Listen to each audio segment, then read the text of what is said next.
હવે આગળ આપણે ફલક કેન્દ્રિત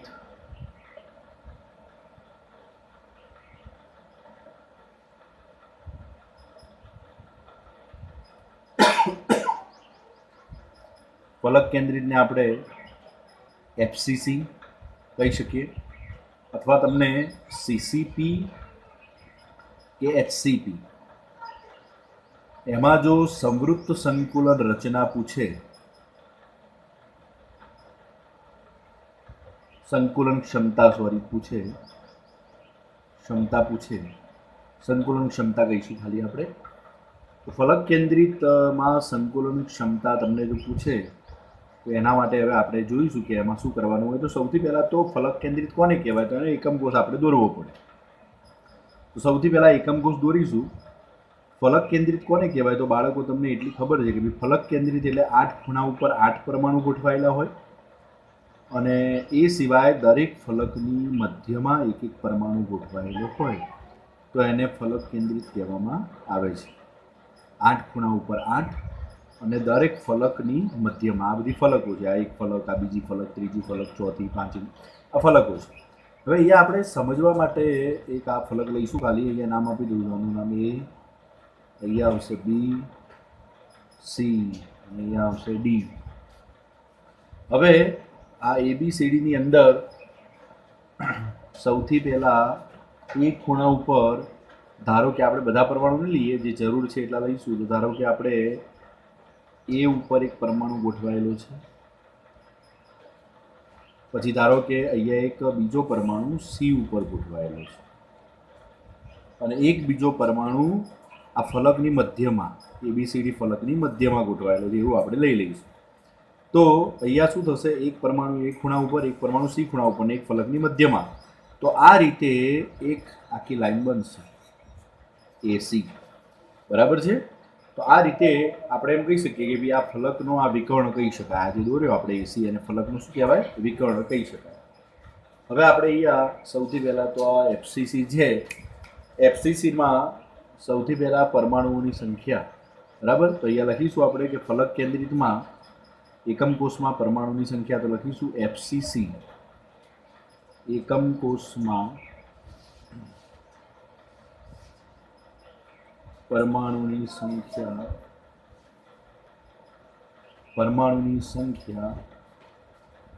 Z બરાબર, પહેલા તો આપણને ખબર હોવી જોઈએ કે ભાઈ એકમ કોષમાં પરમાણુની સંખ્યા Z બરાબર કેટલા આવશે. તો Z બરાબર તમને ખબર હોવી જોઈએ, આપણે આગળ વાત કરેલી છે કે Z બરાબર એની અંદર કેટલા આવે, 4. બરાબર છે. હવે એના પછી આપણને એ પણ ખબર હોવી જોઈએ કે ભાઈ આમાં 4 પરમાણુ છે, તો 4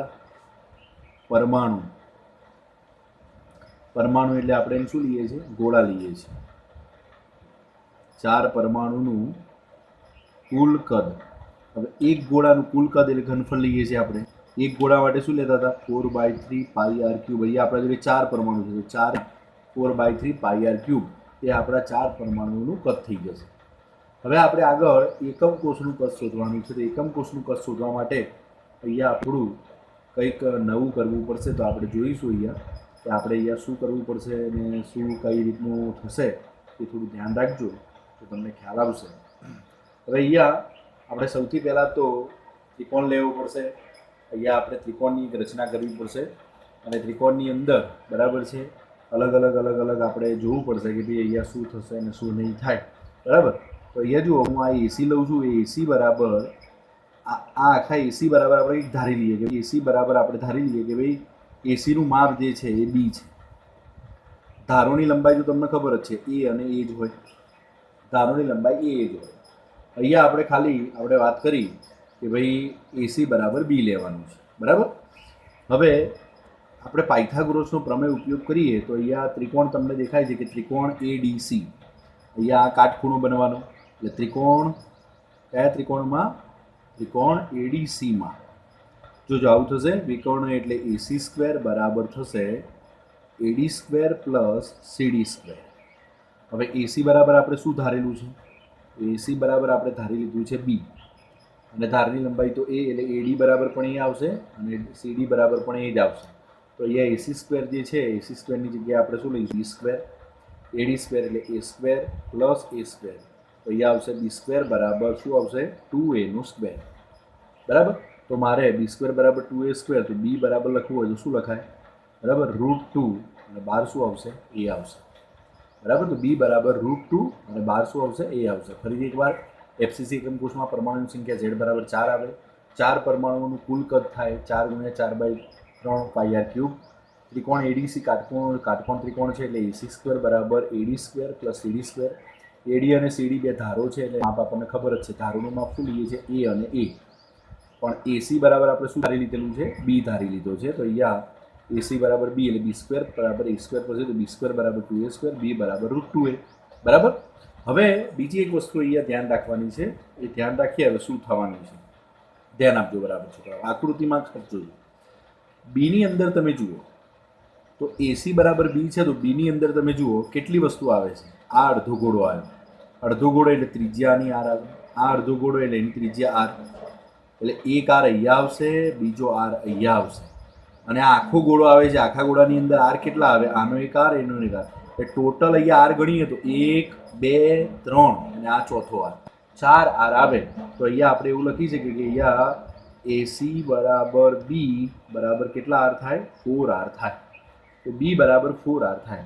તો હવે આપણા જોડે જે આ કિંમત આપેલી છે બરાબર છે બી, તો અહીંયા આપણે આ બીની કિંમત જે બી બરાબર 4 આર છે એ આપણે અહીંયા મૂકીએ તો આપણું કંઈક આવું થશે 4 આર બરાબર √2a. તો મારા એ બરાબર જો લખવું હોય તો આ √2 મારે ક્યાં લઈ લેવું પડે નીચે, તો 4 છેદમાં √2 આવે ને જોડે શું આવશે આર આવશે. 4/√2 શું થાય એ આપણને ખબર હોવી જોઈએ. સોરી થોડું ઉપર લઈ લઉં છું. 4bની જગ્યાએ શું મૂકી દીધું આપણે 4r મૂક્યો અહીંયાથી, તો 4r બરાબર √2a. ચલો √2 ક્યાં લઈ લીધા નીચે લઈ લીધા 4ની નીચે, તો 4/√2 અને r, તો એ બરાબર આપણું આવ્યું 4/√2 અને r. 4/√2 આપણને ખબર પડી જોઈએ 4/√2 એટલે શું થાય, તો એ આપણને થોડો ખ્યાલ આવવો જોઈએ 4/√2 શું થાય. તો અહીંયા હું લખું છું કે 4/√2 શું થાય, તો 4 એટલે તમને ખબર છે, આ ખાલી સમજૂતી માટે કહું છું, આ લખવાનું નથી હોતું પણ તમને આવડવું જોઈએ. 4 એટલે શું લખાય 2 × 2 લખાય, ઘણાને ખબર નથી પડતી એટલે આ સમજાવું છું, બરાબર. હવે 2ની જગ્યાએ શું લખાય √2 × √2 લખાય, આના જગ્યાએ આ 2 એમને એમ રાખું છું, આ 2ની જગ્યાએ √2 × √2 લખી શકાય, બરાબર. ચલો હવે તો ટૂંકમાં 4ની જગ્યાએ તમે શું લખી શકો 2 √2 × √2 ઉપર અહીંયા 4ની જગ્યાએ.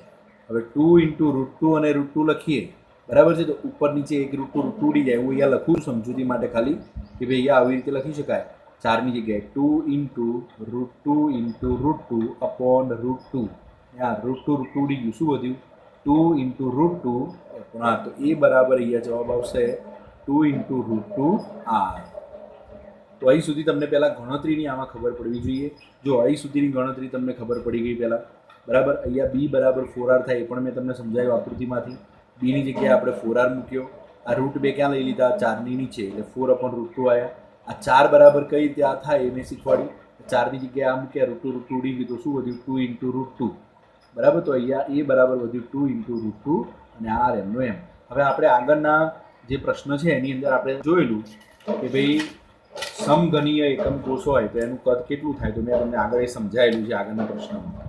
તો અહીંયા લખીશું કે ભાઈ એકમ કોષનું કદ, એકમ કોષનો આકાર તો સમઘન જ હોય, એકમ કોષનું કદ બરાબર તમને સૂત્ર મેં શીખવાડેલું છે. એકમ કોષનું કદ બરાબર શું લઈએ છીએ એ ઘન. હવે આપણે હાલ જ એ બરાબર જોયું કે એ બરાબર શું હતું આપણા માટે, એ બરાબર હાલ આપણો જવાબ શું આવ્યો 2 × √2r, બરાબર. તો એ 2 × √2r જવાબ આપણે અહીંયા મૂકીએ તો એ ઘનની જગ્યાએ આપણે મૂકીશું 2 × √2r નો ઘન.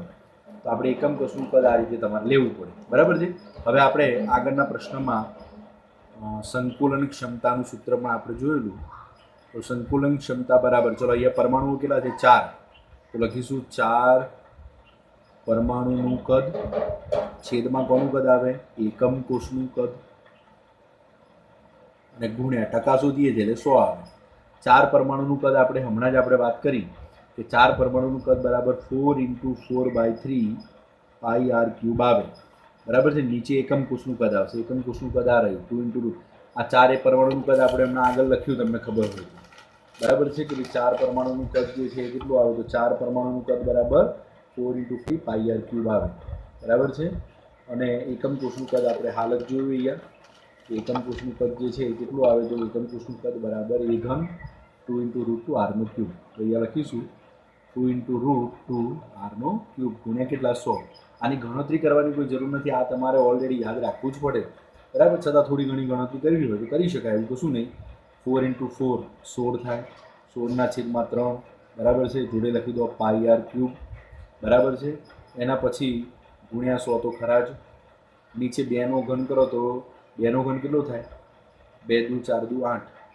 √2નો ઘન શું થાય એ ખબર પડી જાય, √2નો ઘન 3 વખત √2, ચલો આનો કેટલો આવ્યો 8 આવ્યો, √2 3 વખત તો √2 2 વખત લઈએ એટલે 2 થઈ જાય, તો આનો 2નો ઘન 8 અને √2 × √2 2 થાય એટલે 8 × 16, 16 અને 1 √2 બાકી રહે તો 16 × √2 અને શું આવે r³ આવે, r³ ઉડાડી દો, 16 ઉડાડી દો, તમારે આનો સીધો પછી જવાબ જ લખવાનો હોય કે ભાઈ આનો જવાબ શું આવે, તો આનો જવાબ તમારે બરાબર છે 16 ઉડી ગયા બરાબર છે, r³ ઉડી ગયા બરાબર છે। તો છેલ્લે તમારે આ તો ઉડાડવાની જરૂર ઉડાડી દો તો સારું લાગે, પણ ડાયરેક્ટ પછી જવાબ જ લખવાનો હોય છે કે ભાઈ આનો જવાબ આવે અને પેકિંગ ક્ષમતા આવે છે અથવા સંકુલન ક્ષમતા આવે છે 74%।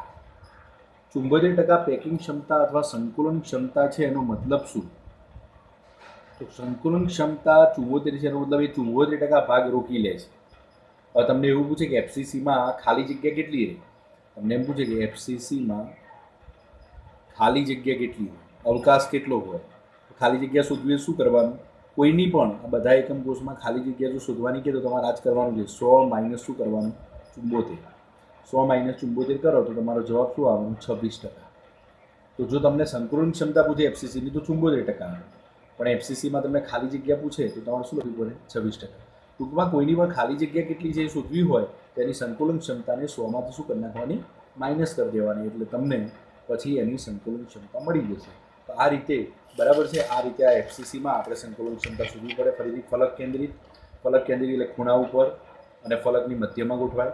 ચલો ખૂણા ઉપર એક ગોળો છે તો અહીંયા આટલી એની ત્રિજ્યા આવશે r, અહીંયા આખો ગોળો આવશે, આખો ગોળો એટલે r અને r બે ત્રિજ્યા આવે, અહીંયા પાછો ગોળો આવશે એની આટલેથી આટલે ત્રિજ્યા r આવે। આને એસી નામ આપ્યું છે, એસી બરાબર આપણે શું ધારી લીધું b ધારી લીધું, ધારની લંબાઈ તો આપણે એ છે તો એડી બરાબર એ લઈ લીધો, સીડી બરાબર પણ આપણે શું લઈ લીધું એ। એફસી એકમ કોષમાં પરમાણુની સંખ્યા z બરાબર 4 આવે। ગોળાનું કદ મેં આગળના પ્રશ્નમાં સમજાવ્યું, 4 ગોળા છે તો 4 × 4/3 πr³। ત્રિકોણ એડીસી એ કાટકોણ ત્રિકોણ છે તો સૂત્ર આવે AC² બરાબર AD² + CD²। એસી બરાબર શું ધાર્યું છે આપણે બી, એસીની જગ્યાએ બી અને એડી અને સીડી બરાબર a² a² 2a², સ્ક્વેર કાઢી નાખે તો √2a આવશે। હવે બી બરાબર 4r થાય, મેં તમને હાલ શીખવાડ્યું 4r આવશે, તો આ સૂત્રમાં બીની જગ્યાએ 4r મૂકી દીધા, 4 √2 નીચે લઈ લીધા અને એનો જવાબ એ બરાબર 2 × √2r થઈ ગયો। એના પછી તમને તરત જ મેં એકમ કોષનું કદ a³ થાય, આગળના પ્રશ્નમાં જોઈ લીધું, તો સંકુલન ક્ષમતાનું સૂત્ર જોઈને એમાં આપણે કિંમતો મૂકી આની સંકુલન ક્ષમતા છેલ્લે લખી નાખીને 74%, એટલે આ પ્રશ્ન પૂર્ણ થઈ જાય બરાબર। ઓકે ચલો।